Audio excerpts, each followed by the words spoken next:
the next round, sing again.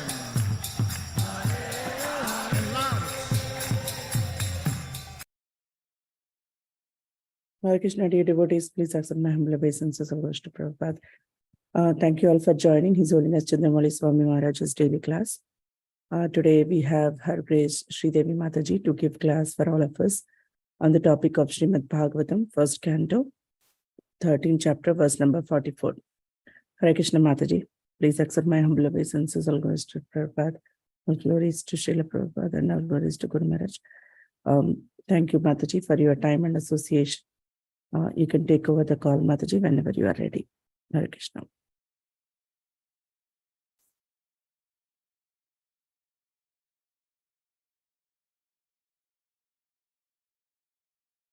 Oh, Krishna.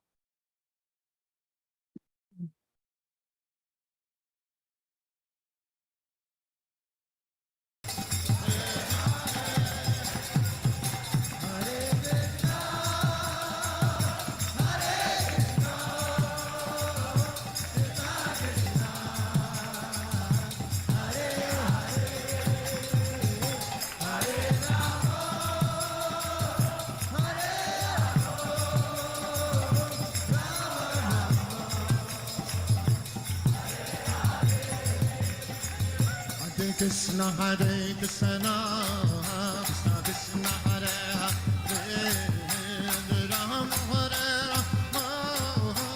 Hare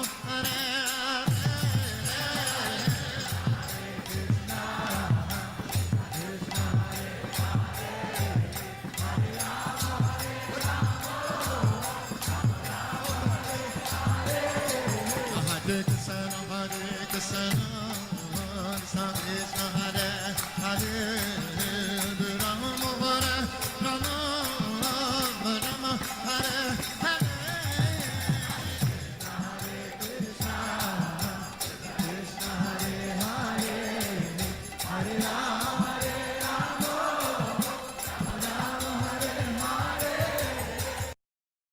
Hare Krishna Mataji, my humble obeisances to you, all goes to Srila Prabhupada and Guru Maharaj.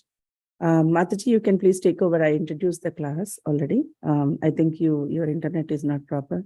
Yeah, I'm so sorry. My apologies. My humble obeisances, dear devotees, to all of you. All glories to Prabhupada, all glories to Gurudev.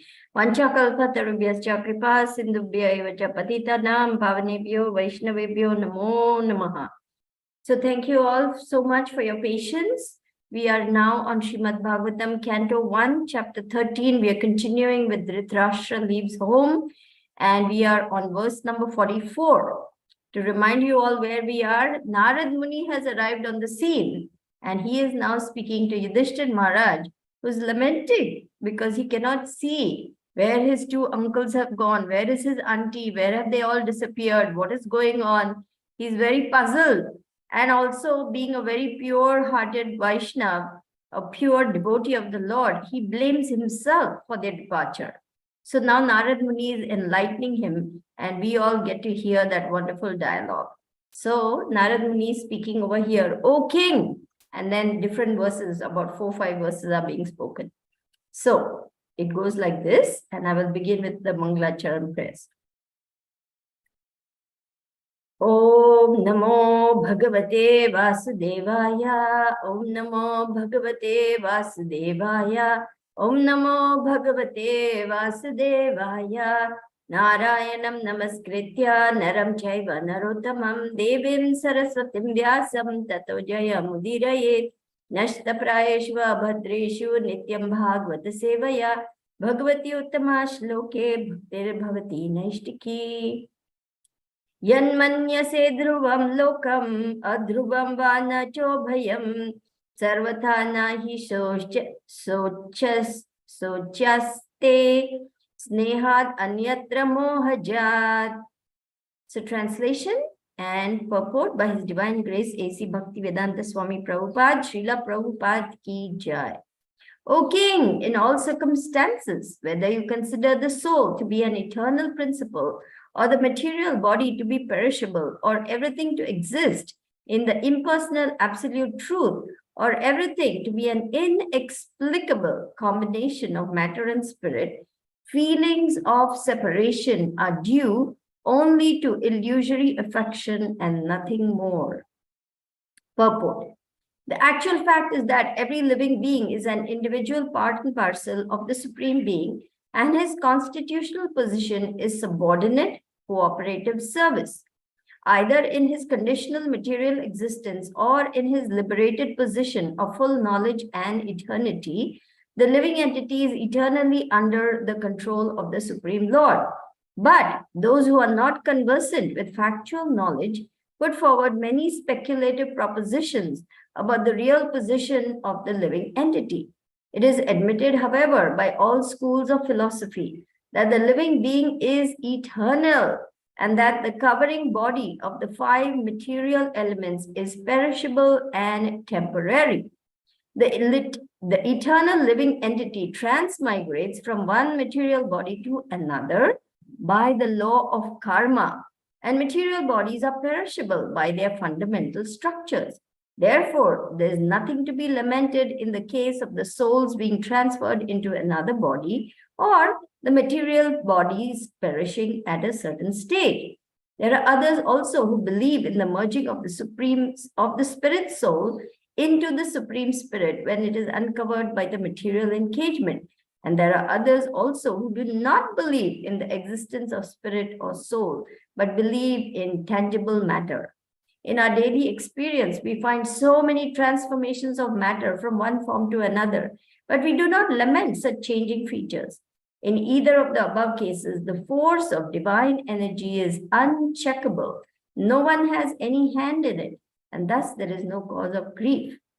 Om Ajnanatimirandasya Jnananjana Shalakaya Chakshurun Militam Yena Tasmai Shri Guruve Namaha. Shri Chaitanya Manobhishtam Sthapitam Yena Bhutale Swayam Rupa Kadamayam Dadati Swapadantikam. Jai Shri Krishna Chaitanya Prabhu Nityananda Shri Advaita Gadadhara Shivasadi Gaura Bhakta Vrinda.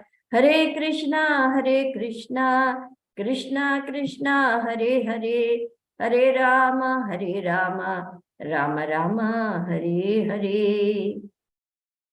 So many important points are being made here in this purport, where Narad Muni is explaining that there is no cause for lamentation. Why are you lamenting?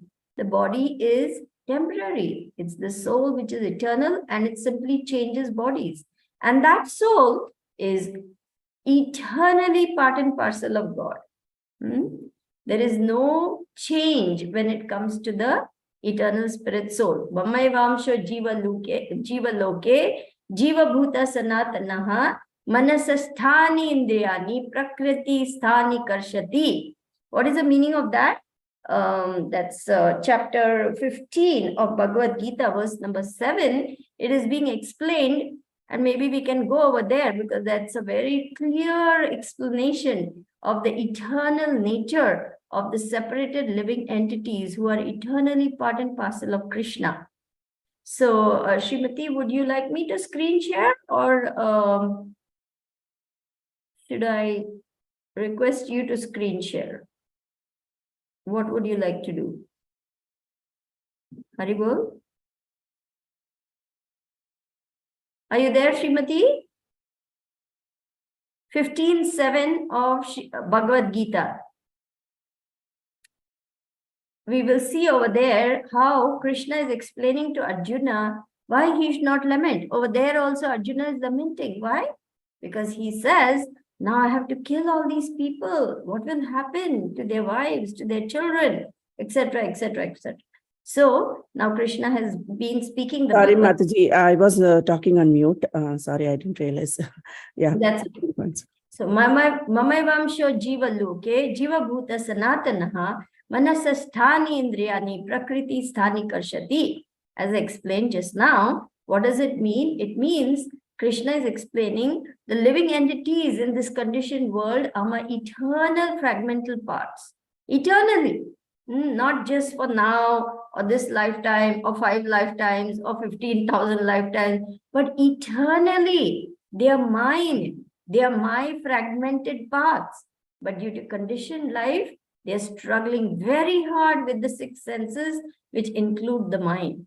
And this purport is so basic, so fundamental, so essential for our understanding of the real position of the living entity in this world that I'm going to read it out.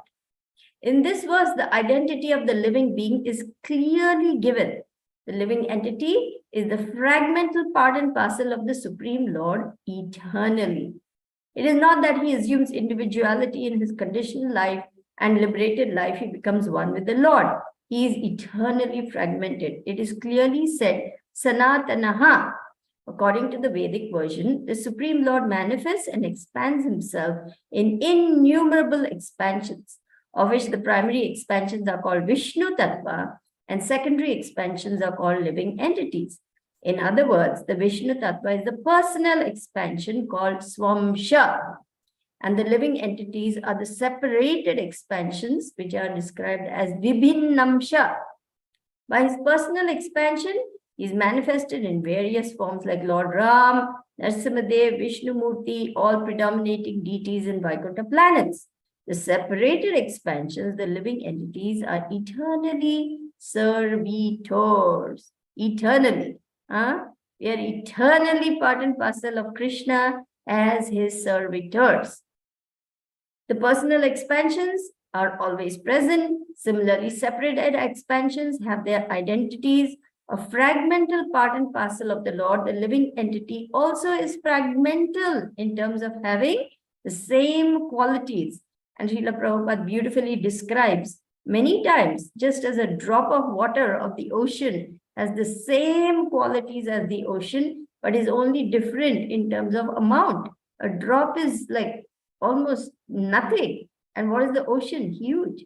So that's Krishna, and we are tiny little living entities. So we have every individual living entity has his personal individuality and a minute form of independence. When we misuse that independence, what happens? We get entangled. We get covered over.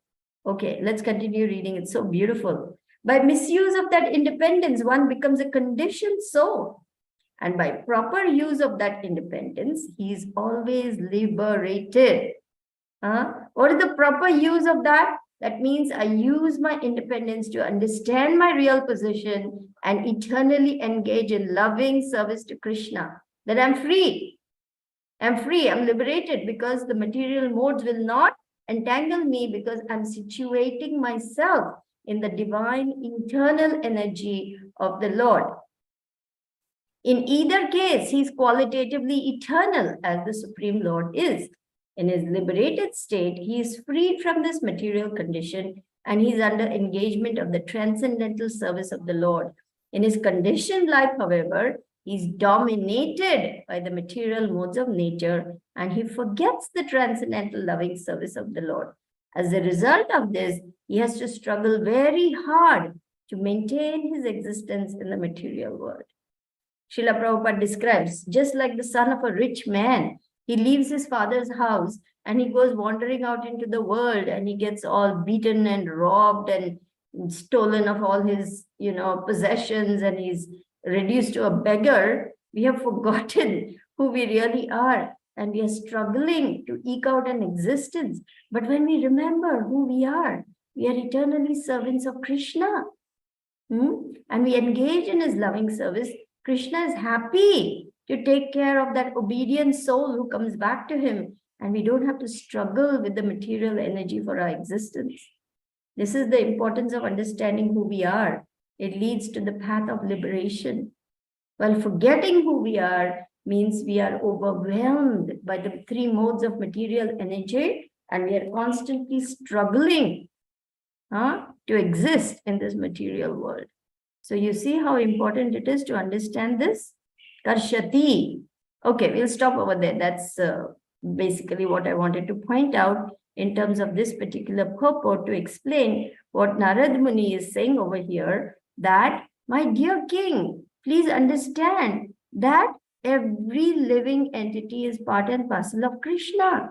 So why are you lamenting? Basically, he's saying the same thing that Krishna said to Arjuna in the Bhagavad Gita. He's explaining that truth to him and saying that the spirit soul is eternally part and parcel of God, Krishna. And it simply moves from one situation to another, to another, to another. It's like changing rental houses. For 10 months, 11 months, I have made a rental agreement and I agreed to stay in this house. And then 11 months are up, the owner says, get out. I'm forced to go. I'm forced to go to another house. That is what is happening. Death means simply change of the body. Just moving from one rental house to another. This body is not a permanent situation. It's bound to die because it's made up of material elements: earth, water, fire, air, ether. Bhumir apo nalo vayu kham mano buddhir evacha. Ahankara itiyam me yayedam dharyate jagat. So we can understand what is this earth, water, fire, air, ether. These are the inferior energies of the Lord. The living entity is considered the marginal energy of the Lord. That is, he can be situated, again, Srila Prabhupada describes so nicely, on the seashore. Sometimes the water covers the sand, and sometimes it leaves the sand, exposing the sand. So the living entity has a choice. Does he want to remain in the spiritual energy and be a loving servitor of Krishna? Or does he want to get submerged in the material energy and grapple very hard with the six senses and the mind, which are dictating to him what to do, where to go, how to be, whom to interact with? This is what the mind does. The mind is in control when we refuse the servitorship of the Lord. Then the mind dictates to us. We are dragged, like the bull is dragged by the rope. We are dragged by our mind and senses to one situation after another, one relationship after another, one job after another, one place after another. This goes on, called material life. So one who wakes up, Jeev Jago, and understand, oh my Krishna, what have I been doing? He says, I'm not going to waste any more time now changing this material body to another material body. I want to get my spiritual body back. I want to go back to Krishna. So then again, the purport, in this purport, Narad Muni explains so many different points of view. Actually, the law of karma is at work here. Why have I taken birth in this particular country, in this particular body, in this particular family, in this particular situation, having certain characteristics? I may be very tall, thin American man, or I may be a short, chubby Indian woman, which I am, or I may be a child, or I may be a goat, or a sheep, or a bullock, or a whale, or a butterfly, or a worm. How all these bodies are happening? It is simply by the law of karma that all these change of bodies are taking place. So in the human form of life, when one becomes intelligent and understand, I have been given this very rare gift of the human form of life, one starts making inquiry. Who am I? Where is God? Is there a God? If there is a God, who is God? What am I supposed to do about that? What is my relationship then with God? All these questions are answered. Janmadasya jataha. Srila Prabhupada said, now having come to the human form of life, you make inquiry about who you are.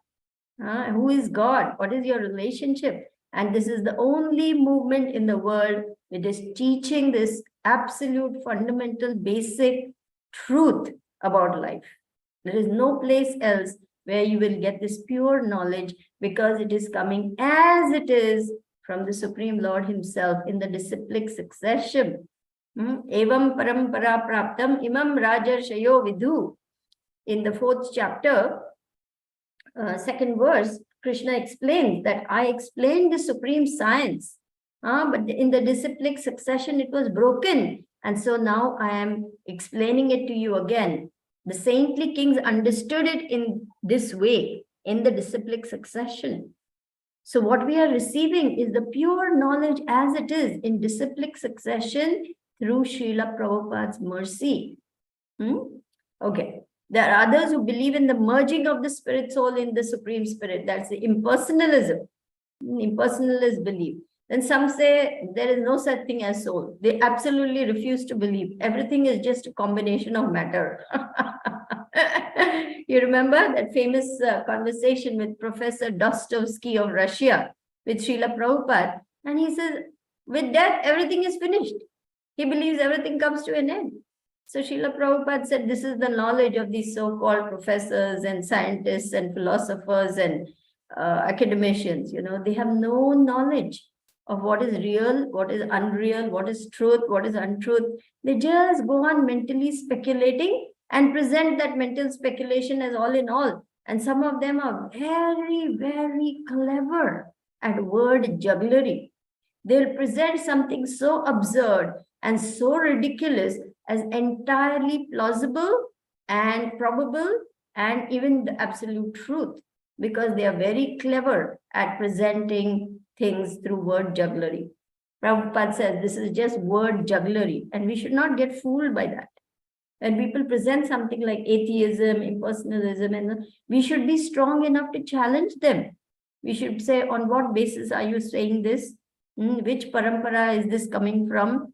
Which guru has taught you? Like this, we can make inquiry respectfully. We can challenge them. We say, we don't agree to all this. We don't believe in all this. This is what Bhagavad Gita says. This is what Srimad Bhagavatam says. So we present the philosophy as it is. And then finally, Srila Prabhupada explains, in our daily experience, we find so many transformations of matter from one form to another. Isn't that so? In this material world, things are constantly changing. A large body of water, when the sun comes, it evaporates completely. And you go to that village, they say, oh, the river has dried up completely. Rains come, again it fills up with water. It changes into clouds and comes as the form of rain. Then again, milk turns into yogurt.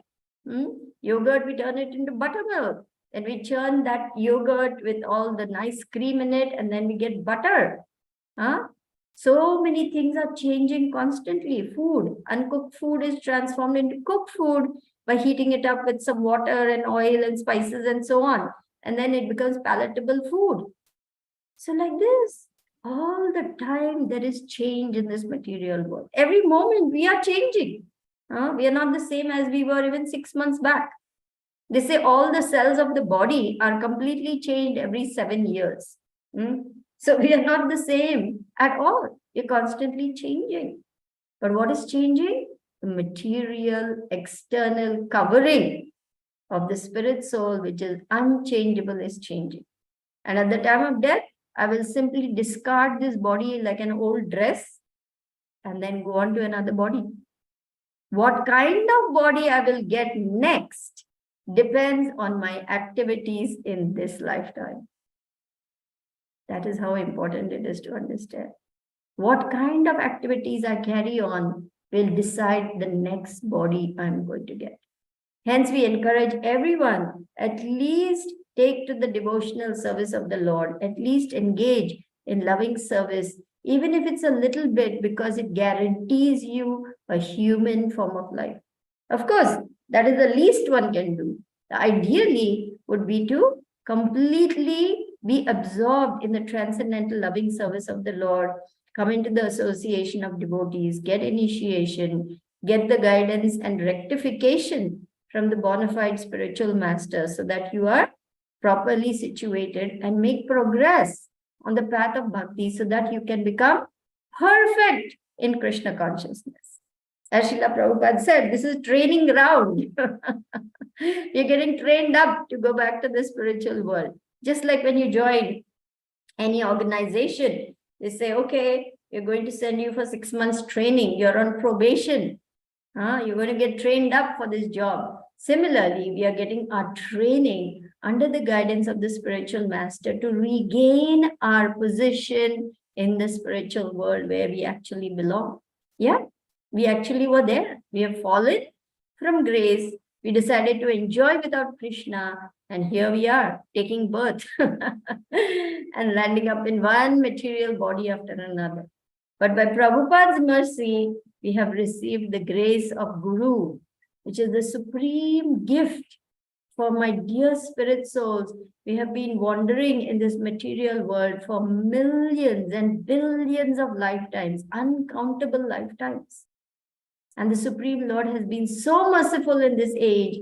Lord Chaitanya is so merciful that he makes it easily available to go back home, back to Krishna. Simply engage in loving service to Krishna. And even that he has made it so simple by saying, just come together, sing and dance to the holy name. Hare Krishna, Krishna Krishna, Hare Hare, Hare Rama, Rama Rama, Hare Hare. He has made it so simple. Everyone, when they come together, they love to sing and dance. So he said, all right, sing and dance to the holy name, take Krishna Prasadam, engage in loving service to me, get absorbed in my devotional activities, get absorbed in thinking about me, in my holy pastimes, my form, my qualities, and re-engage in loving service, and in the end, come back to me. And who knows what is our position in the spiritual world? Only Guru and Krishna know that. But we can think about what our position is and try to attain that. Somehow or the other, we have lost our way here, but somehow or the other, we have received great mercy also. Guru Krishna Prasade Pai Bhakti Lata Bij Brahmanda Brahmite Kona Bhagyavan Jeev Guru Krishna Prasade Pai Bhakti Lata Bij. We have received great mercy by the lotus feet of our Guru Dev, who is giving us shelter, who is giving guidance, who is giving instructions, who is teaching us transcendental knowledge and helping us to regain our position as loving servitors of Krishna in the spiritual world. We have different rasas or different mellows or different kinds of relationship. One can be a lover, one can be child, one can be the parent, one can be the friend, or one can serve in neutrality. So there are 5 different main rasas, and the living entity can serve in any one, two, any way he chooses. There is no limit actually. One can even change the rasa. Generally speaking, we like one particular mellow or rasa, but there is no limitation in the spiritual world. Anything is possible.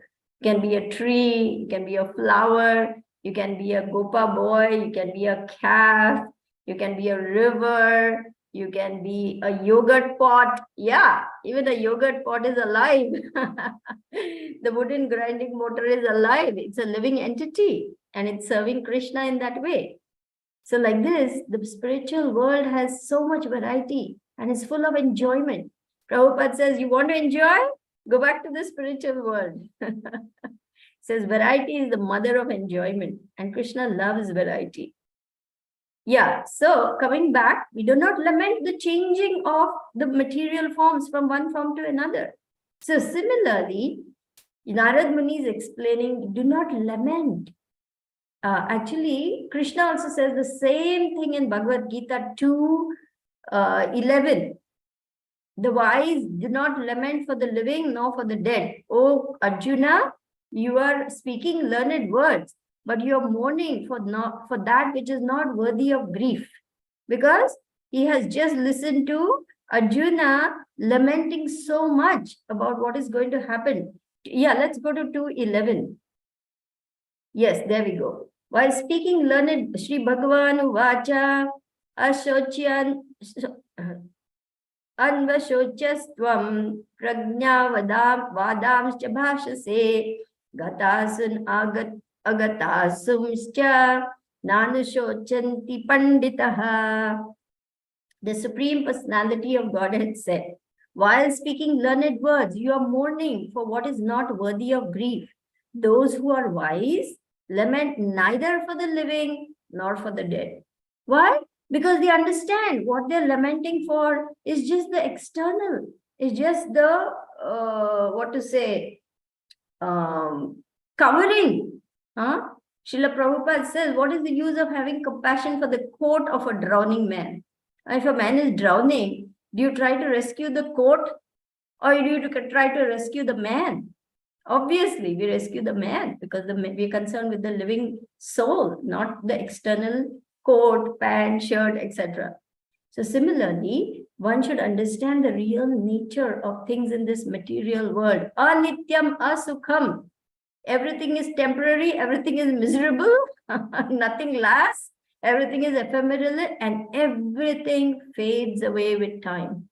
Everything. There is no permanency to anything, any situation. So what is the use of lamenting? And these things cannot be checked. The Supreme Lord brings people together, he separates them. We just saw that in the previous verse. So please do not grieve for something that is not worth grieving about, because this is the divine law of nature.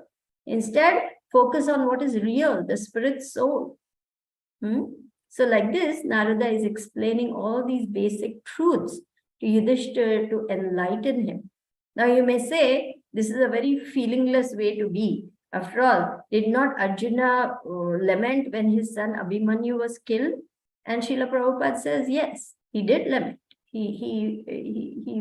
And then he goes on to explain, it is only natural that there is affection for those whom we love, we care for. But we do not let that overwhelm us or forget the truth that this soul was there with me only temporarily for this lifetime. And he or she is not my son or my daughter or my wife or my husband or my anything, because they have always belonged to Krishna. They will always belong to Krishna, and they are Krishna's. Temporarily, they came into my life for a certain reason, and we had some temporary relationship, but that is all.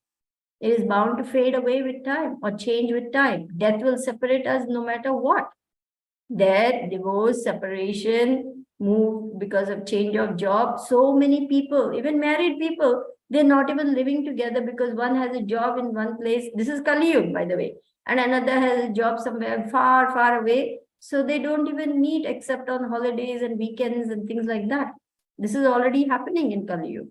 Families don't even live together anymore. They don't eat together anymore. Everybody has different timings. Everybody has different likes. Oh, today I don't want to eat dal bhat. I want to eat sandwich. All right, go fix yourself a sandwich.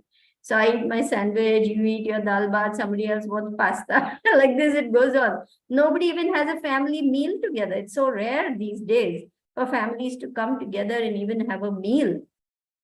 Of course, we're not talking about devotee families. Devotee families understand the value of Krishna Prasadam and of praying together before the meal, honoring Prasadam in a spirit of gratitude, of reverence for what is being offered, given to us like that. That's different. I'm talking about just the world in general as it is today. So, temporary things, no point wasting time, energy, and sentiments because they will fade away. Instead, whatever little time we have with every living entity, whether it's my mother, father, neighbor, employee, or anyone, let us try to be as Krishna conscious as possible in those interactions, because that is the only thing that counts. That's the only thing that counts. His Holiness Bhakti Tirtha Maharaj says, treat everyone you encounter as if the success of your spiritual life depends on the quality of your interactions with them. Then he says, meditate deeply on the person you love the most and aspire to treat everyone with that same degree of love. Such an exalted position he's asking us to take. Why? Because that person is part and parcel of Krishna. And therefore, if we claim to love Krishna, we must love his part and parcels. Ultimately, we have to see Vasudhaiva Kutumbakam. This whole world is my family. Whole world. Who is not my brother or sister? Because we have a common father, God, Krishna, right? So, slowly, the spirit soul who is in the human form must come to this understanding that I am nothing but part and parcel of Krishna, and every living entity, even if it's an ant, is my brother or sister. And try to help that living entity come closer to Krishna. And this was even Srila Prabhupada's meditation. I will share with you one of the memory tapes I was listening. Naranarayan Rishi relates this incident. He says Srila Prabhupada was in his room, and Naranarayan Rishi also, one of his early disciples, was there. And Srila Prabhupada called him and said, Naranarayan Rishi, come here. Do you see this ant? And poor Naranarayan Rishi could not see anything on Prabhupada's desk. but he didn't know what to say. He didn't want to say no. He's not seeing anything because apparently Srila Prabhupada was seeing something with great intensity. And he didn't want to say yes because he wasn't seeing anything. So he just kept quiet. And then Srila Prabhupada went on to say, this little ant, we must try to help it become Krishna conscious. See the compassion of the pure devotee of the Lord for even such a small soul as the ant. Because Srila Prabhupada is Pandita Samadarshinaha. He's seeing Krishna in every living entity. So he wants to help that little living entity become Krishna conscious. What a great compassion Srila Prabhupada is demonstrating. What to speak of humans, how much we must try to help others become Krishna conscious. So thank you all for listening. Hope it has been helpful and beneficial. We can stop here and open up for questions, comments. Hare Krishna Mataji, thank you so much for the class. Very nice points you mentioned. I really like the purport.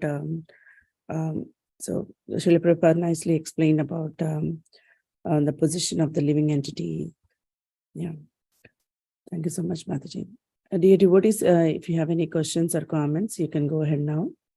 Please raise your hand or type it in the chat window. I can read it for you. Thank you. And please turn on your cameras if possible. Thank you so much.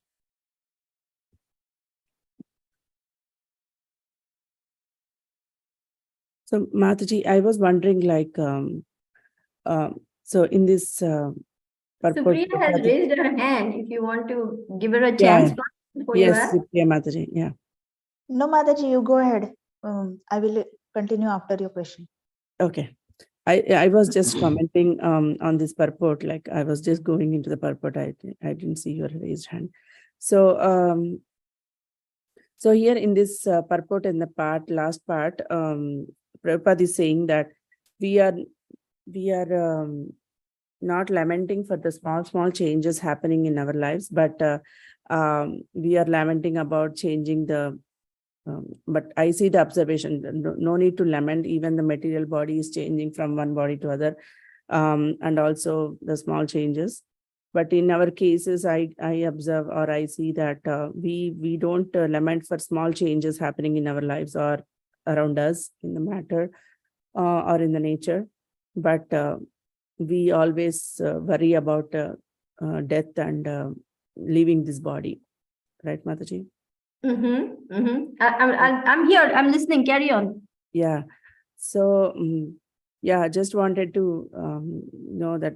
So here, I just wanted to point out this one that we are not ready to accept that truth or that fact that we are going to leave this body and take another body. So how to, yeah, this is very difficult to have in our minds constantly or accept this thing. That's what I felt. Yeah, because we are so much infatuated with the present material situation. We are so infatuated with our attachments for our wife and husband and children and grandchildren, especially if we are grandparents, you know, the grandchildren have such a hold.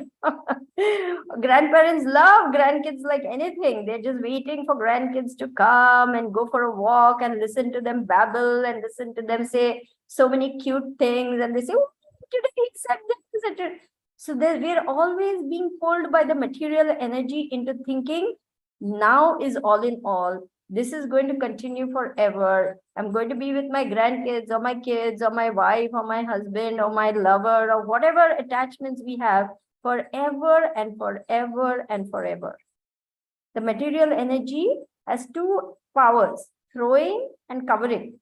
First, she throws you into the darkness of ignorance, and then she covers you up so that you cannot think of reality. Therefore, she is very strong and very powerful. Maya is very, very powerful, and it's not easy to overcome. But those who surrender unto me can easily cross beyond it. What does Krishna say? Daivihi esha gunamayi mama maya duratyaya.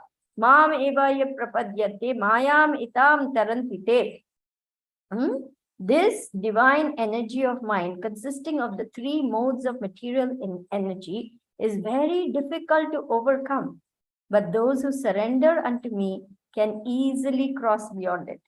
And Srila Prabhupada explains beautifully that just like a small child can just jump over the hoof print of a calf, that much water, the whole ocean of material existence shrinks to a little calf's hoof print.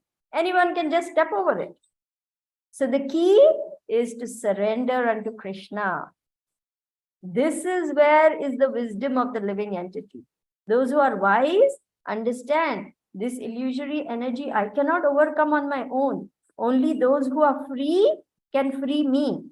I am bound hand and feet as though shackled to this material energy. But one who is free can free me.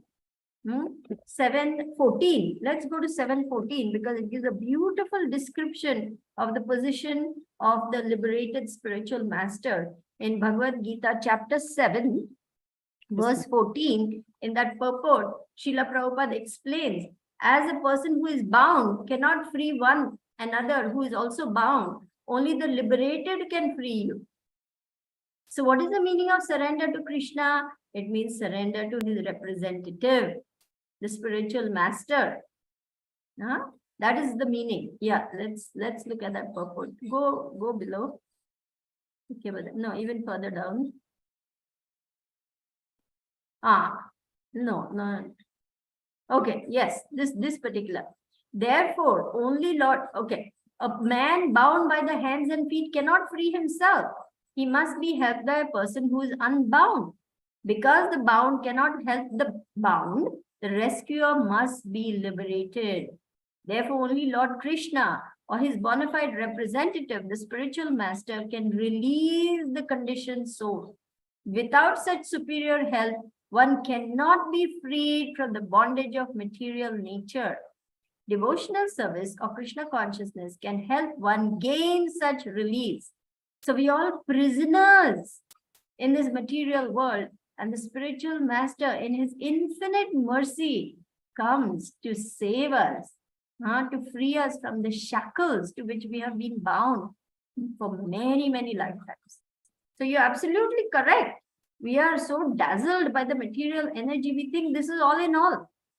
We think this is everything, especially the more power, the more wealth, the more beauty, the more any of the opulences a person has, they exercise that opulence to lord it over material nature, and they think they are all in all and they can control everything forever and forever. And then material nature says, aha, and suddenly death, disease, accident, and all that power is gone, wealth is gone, position is gone, person is reduced to nothing. So all these things happen, no, in the material world. So we must understand the words of the Shastras and become very intelligent in learning how to deal with the material energy so that we become victorious over the material energy and not become victims of the material energy. Did you get that? Yes, Mataji. Yeah. Thank you so much. Thank you. Welcome. Supriya Mataji, please go ahead. Thank you, Mataji. Hare Krishna Mataji. All glories to Srila Prabhupada. All glories to all glories to Srila Prabhupada. All glories to Gurudev. Hare Krishna. My humble obeisances to you, Supriya.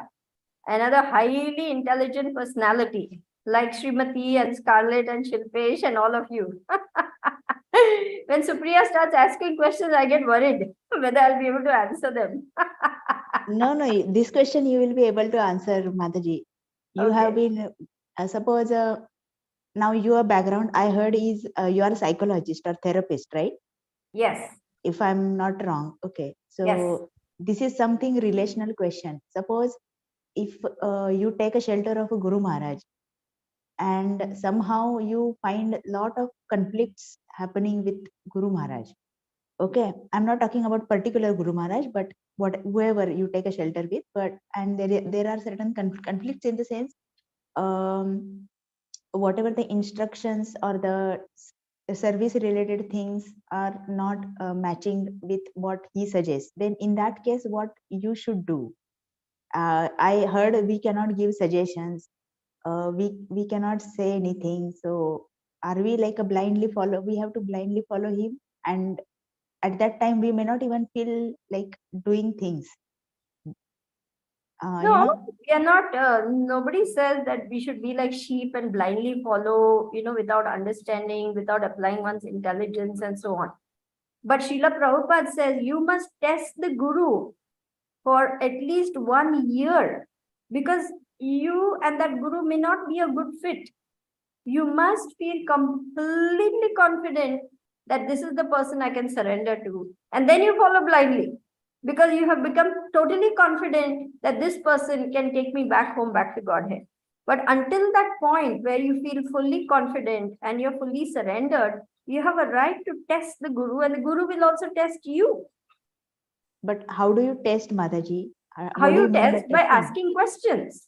By asking questions to the spiritual master about various situations, and then the guru will give you his replies, and then you can see how those instructions are helping you or not. If they are not helping you, then you can say, I'm not feeling helped by these answers, Guru Maharaj. Do you think I should try to find someone else who can answer my questions to my satisfaction? And generally, the guru will know that already. Sometimes one guru will tell, I'm not your guru. You have to find someone else. Like that, he will say also. It is not that everybody says, yes, yes, I'm your guru. It has to be a good fit for you to be with that person. So you have the right to ask questions to your satisfaction. Respectfully, you can ask any number of questions. You must ask questions, in fact, and you must get your doubts cleared. It's not like we blindly, Nandi Bail jaisa ha bolne ka. No. This is not the process where we are yes men and yes women. No. I asked Guru Maharaj so many questions. I gave him so much trouble. Ask Guru Maharaj. I'm one of his worst disciples, I think. If you But ask Mataji, him, now in our case, at least we have an access to Guru Maharaj, whom we can ask many questions on this platform. But that is not the case with all the Guru Maharaj. There are so many Guru Maharaj who are always traveling, and they don't have such sessions going on where they are available easily online and they can answer your questions, etc. Or they take newcomers, etc. So in that case, how do we approach other Guru Maharaj also? well, see, the thing is, you must first be listening to their lectures, to their classes. You should feel attracted that this person's classes make me feel very much pleased, very much satisfied, very much contented and happy. You should feel a connection with whomever you're aspiring for. Then you can approach their disciples and say, I really like this Guru Maharaj. I would like to take shelter of him. Please, may I have his email address? I would like to communicate my desires.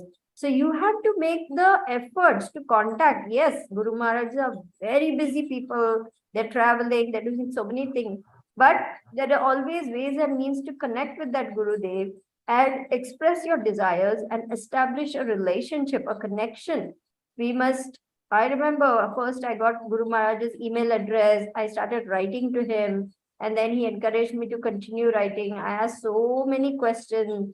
It was a long process. It didn't happen overnight. And, and I took shelter in that way like that. Then there are some people after some years, the guru will say, no, I don't think this is a good fit. I think you have a different guru, and he will direct you to maybe someone else. So the effort must come from our side. We must make the effort to ask questions, to gain clarity. And if you have any doubts, you must get those doubts also cleared from the spiritual master. The spiritual master is there. That is his role. That is his duty. And he will be happy to clear your doubts, answer your questions, and so on. Thank you. Have you written to Guru Maharaj? Have you emailed him at any time? I just email him status. Huh? Like, what is monthly status?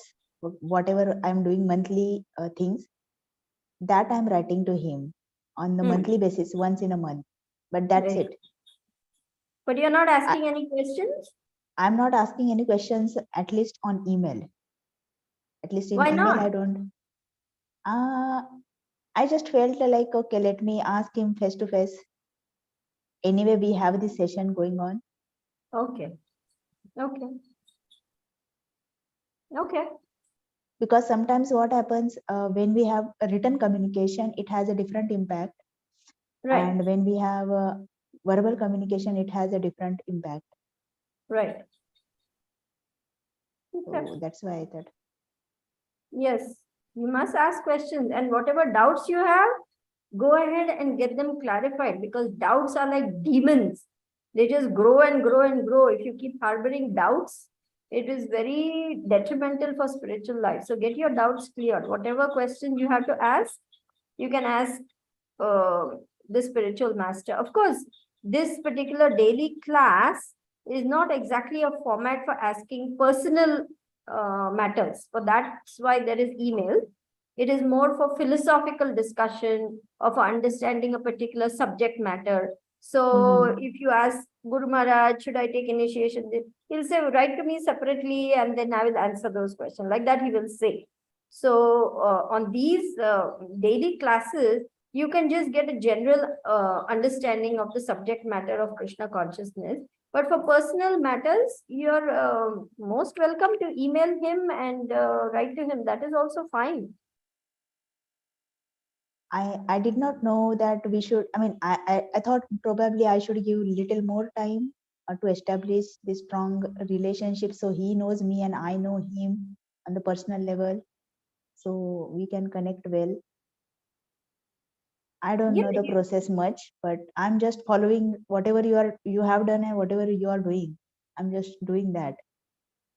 Yeah, in the sense that I was also encouraged to write. When I first came to know about Guru Maharaj, the person who gave me the email address said, please write to Guru Maharaj. And then Guru Maharaj said, please continue writing to me, report to me how you're doing, any questions you have, go. And I asked many questions. I was trying to understand, Baha'i faith and this faith and that faith. I was in that exploration phase, So Guru Maharaj was telling me, if you get into that association or Christian association, so many pros, cons, so many things.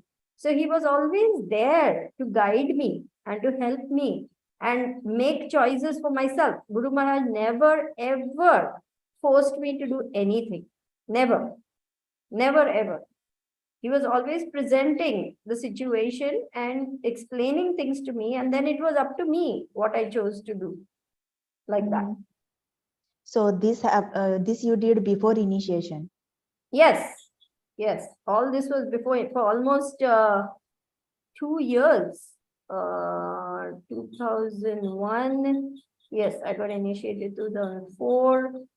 So yeah, almost 3 years I was writing to Maharaj and, as you said, establishing a relationship, explaining my situation and getting guidance, getting instructions, what to do, how to do, like that. And I have also seen that whenever now we go to temples, now some temples are under different authorities, one Guru Maharaj or another Guru Maharaj. We may not meet Guru Maharaj directly over there all the time, or even if we have, even if there is a session held by Guru Maharaj, we may not be able to talk to him directly face to face. Then in that case, we talk to their disciples. Okay, but sometimes what I feel is that do we get a correct guidance from all the disciples? Should we talk to their disciples or should we directly approach Guru Maharaj in certain cases? Well, initially you will be writing to Guru Maharaj, and then you may choose to take a mentor from the list of mentors. There is a list of mentors of Guru Maharaj's disciples. And you can say, okay, I want to take guidance from Radha Vinodini, or I want to take guidance from Srimati, something like that. You can go through the list for yourself and you see which devotee you want to take mentorship. It is called mentorship. But I think that comes a little later after initiation.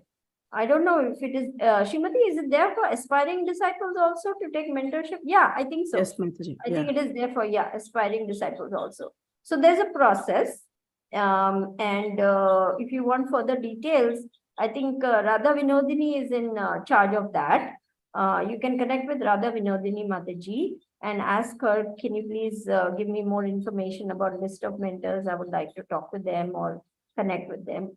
But it's best to first ask Guru Maharaj that, should I take a mentor? Am I ready for a mentorship? What do you think? Even that, it is good to ask Maharaj first. Okay. Because what I have seen is that most of the people don't even know what is the process. I attend temples here. So when I talk to people who come to congregation programs, some people, they don't know entire process.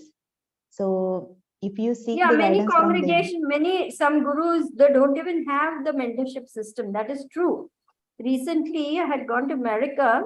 I was with Srimati, and Srimati may know this young couple, in Dallas, next to that is San Antonio. They were so surprised that we are having disciples meetings regularly.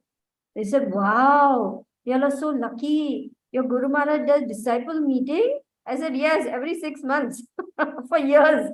They have never had a disciples meeting. They were aghast, they were amazed, they were in awe that we are having disciples meetings. So like this, every, Guru Maharaj has some different ways of doing things. We are very lucky that our Guru Maharaj is so available, so personable, so approachable, and so interested in helping us, that we have disciples meetings and all. But you're right, every temple is different and the structure is different. Mhm. That's why probably it takes longer time for the disciples to know, like when they are, even if they are, whether they are ready to take initiation or not. They take a lot of time here, like sometimes 10 years, 12 years. Well, never mind what they are doing. What is more important is what you are doing. That is more important. You don't worry about what, if they take 10 years, 20 years, 15 years, that's different. We don't want to waste our time. If Guru Maharaj says Exactly. get ready for initiation, then get ready for initiation. Okay. You see? So don't waste time. If Guru Maharaj thinks you're ready, hey, you're ready. Okay. And I think you're more than ready, because you've been chanting 32 rounds for many months now, right? Not 32 all the time, Mataji. 16 for sure every day. That much I make sure I complete. Very good, very good. Because But I have not yet read all the books. Like I have not completed Bhagavatam and what is that? Nectar of Devotion. It is not yet complete. So I was thinking, should I read those books first? well, it's always good idea to read, but what is required for first initiation is you should be chanting 16 rounds every day without fail for at least 1 year. You should be strictly following the regulative principles, and you should complete the ISKCON Disciples course. My course is complete, Mataji. Chanting is fine and regulative principles are also fine. So that way I'm ready. But Very good. now there is a guru selection, right? So for guru selection, I thought, okay, let me take some time and see the process that each guru follows. And I'm not yet there, Mataji. I don't know. That is okay. Take your time, because this is the most important decision of your life. It should not be something that you think you rushed into and then regret and this and that. It should not be like that. So if you are listening, say, to this Guru Maharaj, or you like Sachinandan Maharaj, or you like Radhanath Maharaj, or you listen to all of their lectures and all of them are appealing to you, pray to Krishna to show you in your heart who is your Guru. Because it's very likely that you like 2-3 gurus. Yeah. And it's confusing. And it's confusing. That's right. So you pray to Krishna in your heart to reveal to you, very sincerely you should pray, please reveal to me who is my Guru, so that I can really take shelter. I don't want to be wandering like a lost soul, in this material universe. So many lifetimes I have done this. Please show me who is my Guru Dev, so that I can approach him and offer obeisances at his lotus feet and take shelter. Yeah, okay. Thank you, Mataji. I think you can be my mentor. Oh, I don't know that I'm worthy to be your mentor. You're highly intelligent and very qualified. So I may not be able to satisfy you. As far as you are doing right now, good job. Okay, thank you. Thank you so much for the blessing. It will be a great honor to be your mentor, but best to write to Guru Maharaj. Okay. Thank you, Mataji. Thank you. Hare Thank you, Krishna. Mataji. Silpesh Prabhu, you have a question? Hare Krishna, Thank you all for your Mataji. patience with my taking time with Supriya. I'm very grateful, Shilpesh Prabhu, that you waited patiently. Thank you. Actually, my question follows on from Supriya Mataji's. I just wanted to ask, when we're emailing Guru Maharaj and we're talking about personal problems, maybe, is it okay to ask about problems we're having like in the material world, like material stuff, or should we keep it more towards like the temple and our spiritual lives, as it were? We must open our hearts to our Gurudev. Otherwise, how will he be able to help us? Material problems impact our spiritual life. If we are having problems, with the temple authorities or with our neighbor or with our wife or husband, whatever it is, we know how much difficulty that causes us and how it impacts our spiritual life. It's so difficult to chant our rounds when we are in distress, when we are in anxiety, when we are suffering from some ailments. So if Guru doesn't know those things, how can he help us? So Guru means he is like a father. He's our spiritual father. We should be able to open up and share our hearts with our spiritual master. Otherwise, how he can help us? Now, that doesn't mean we should ask every silly thing like, oh, which toothpaste should I use and which brand of paper tissue should I buy? Not like that.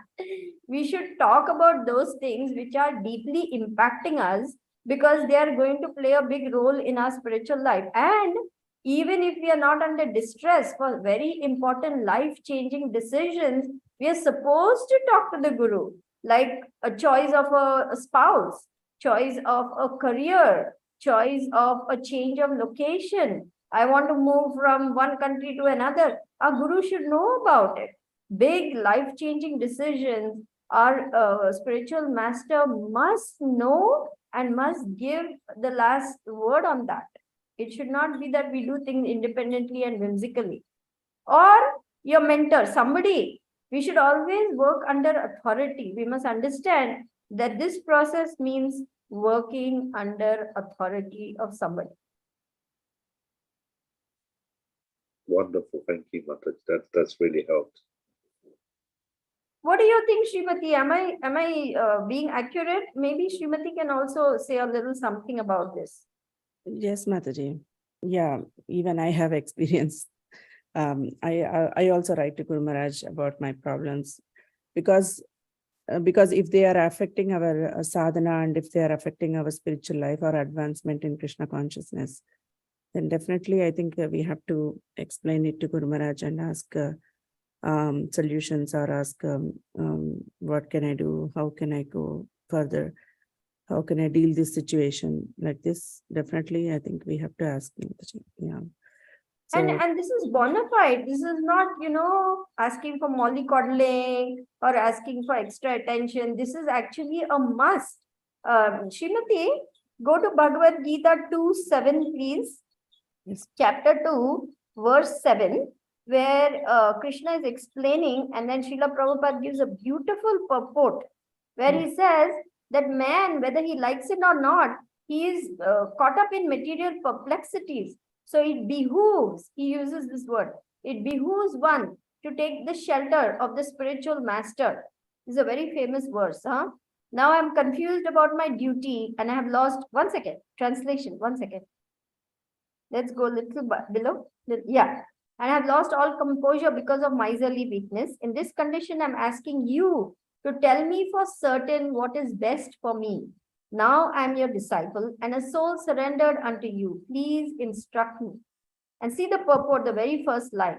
By nature's own way, the complete system of material activities is a source of perplexity for everyone.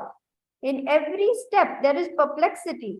And therefore, it behooves one to approach a bona fide spiritual master who can give one proper guidance for executing the purpose of life.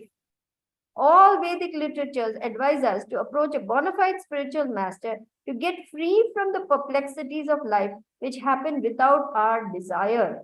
They are like a forest fire that somehow blazes without being set by anyone. Similarly, the world situation is such that perplexities of life. See how many times Prabhupada has used the word perplexities of life. 1, 2, 3, and 4. See, 4 times in 4 lines, perplexities of life automatically appear without our wanting such confusion. No one wants fire, yet it takes place and we become perplexed. The Vedic wisdom therefore advises that in order to solve the perplexities of life and to understand the science of the solution, one must approach a spiritual master in the disciplic succession. A person with a bona fide spiritual master is supposed to know everything. One should not, therefore, remain in material perplexities, but should approach a spiritual master. This is the purport of this verse. You understand? Is it clear? Yes, wonderful, Mataji. Yes, Mataji, wonderful. Yeah. Prabhupada gave all answers. Everything is there. Everything is there in Prabhupada's books. We simply by reading, we will gain all the knowledge that we need. All the knowledge that we need. Yes, Mataji, that's true. Yeah, we have to open up our heart to Guru Maharaj and discuss the problems or the challenges which we are facing to advance in Krishna consciousness. Then only we'll get solutions.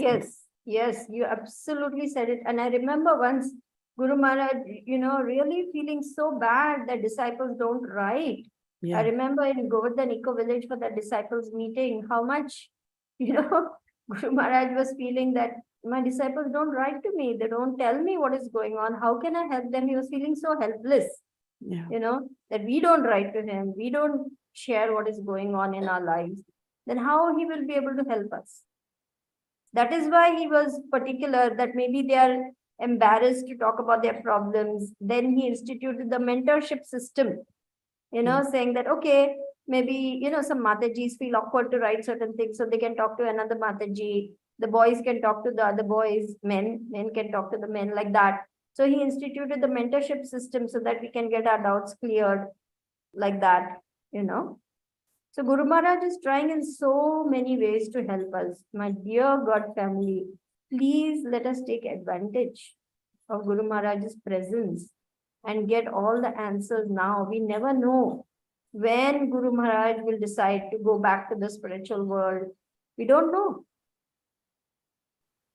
Yeah. So let us, take full advantage of his presence now and communicate with him. Sure, Mataji. Is that okay, Silpesh Prabhu? Absolutely amazing. It's By the I way, feel like I just want to share. Yeah. By the way, I just want to share with you that. I'm sorry, what did Shilpesh Prabhu said? My heart is what? a lot lighter. It was unburdened and lighter. Yes, Prabhuji. Yeah. The Lord what? I'm so his sorry. heart became lighted. Okay, good. I'm so relieved to hear that. Yeah. Okay, good. Happy to hear that, Shilpesh. Good. Yeah. And Guru Maharaj also is very happy with you, Silpesh Prabhu. He mentioned it to me that you are advancing nicely and you are writing to Guru Maharaj, and Guru Maharaj is very happy with you. Yeah, the way you are attending the classes regularly and asking questions, and he's seeing that you are progressing nicely and you are becoming more happier now. That's what he told me. I have to tell you, I managed to go to Janmashtami for the first time ever on Thursday. And because of my health, I'd never been able to make it before. Krishna really tested me. I got really sick 2 days before with a really bad cold and fever. And I just said, I'm just going to go. I'm just going to let Krishna carry me. And the miracles that happened on the way there, like the parking, we managed to park right at the front. And it was unbelievable. Since I've had Guru association, I'm just seeing enormous shifts in me. Yeah. That I can't explain in any other way. Yeah. Wow. Great. Amazing. Yeah. I'm just in awe just hearing all this. This is so wonderful. Yes. Wow. One time my mentor told that once Guru enters into your life, everything changes and miracles happen like this. So it's all the mercy of Guru Maharaj. Absolutely, absolutely, absolutely. Thank you so much for sharing that. Yeah, it's very inspiring. Thank Prabhu. How was Janmashtami for all of you? Yeah, it was wonderful. We had a huge festival. So tired, but came in the midnight after almost 2 o'clock. We came home. So yeah, it was a wonderful experience, and temple was jam packed, and nobody has place to stand even. Yeah, we are having a lot of publicity nowadays, and since last year, yeah.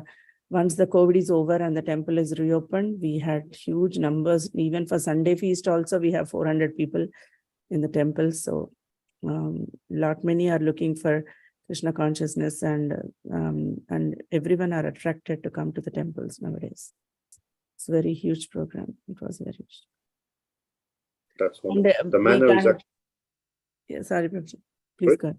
The manor is actually having 3 days. So this weekend is festival as well for Janmashtami.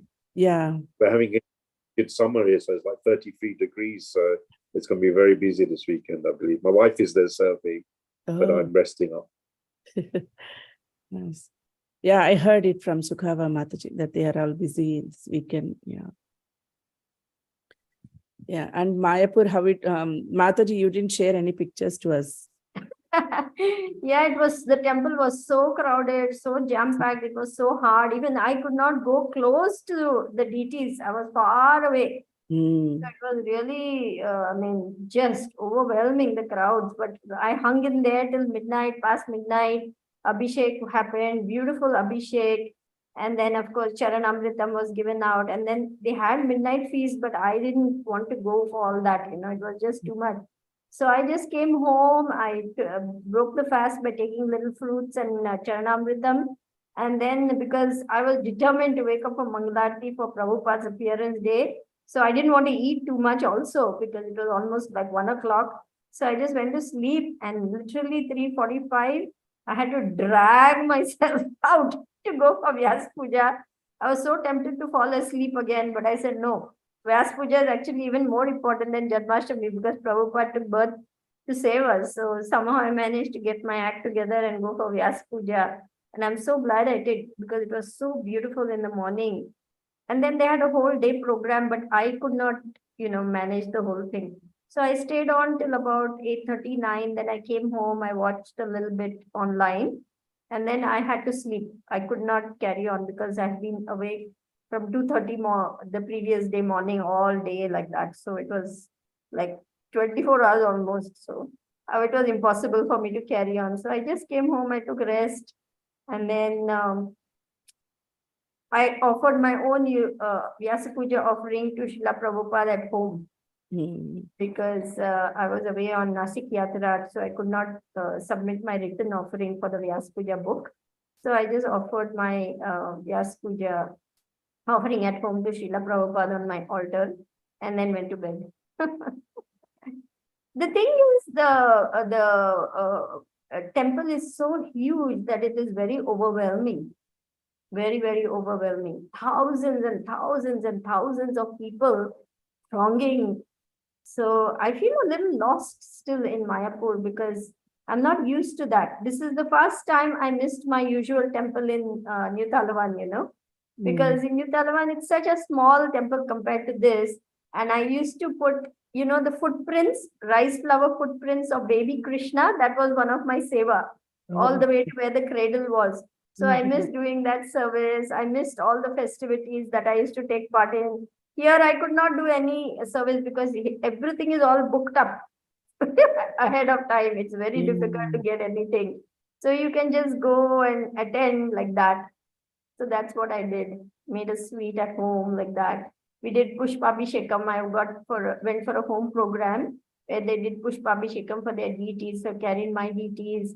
I got a chance to lead Kirtan. So on a small scale, In the Yeah. home program, I could do something, but not in the big temple. Yeah, it's very difficult, Mataji. Here also we got all services booked, and I served some prasadam, free prasadam served, but it was too hot, 110 degrees outside.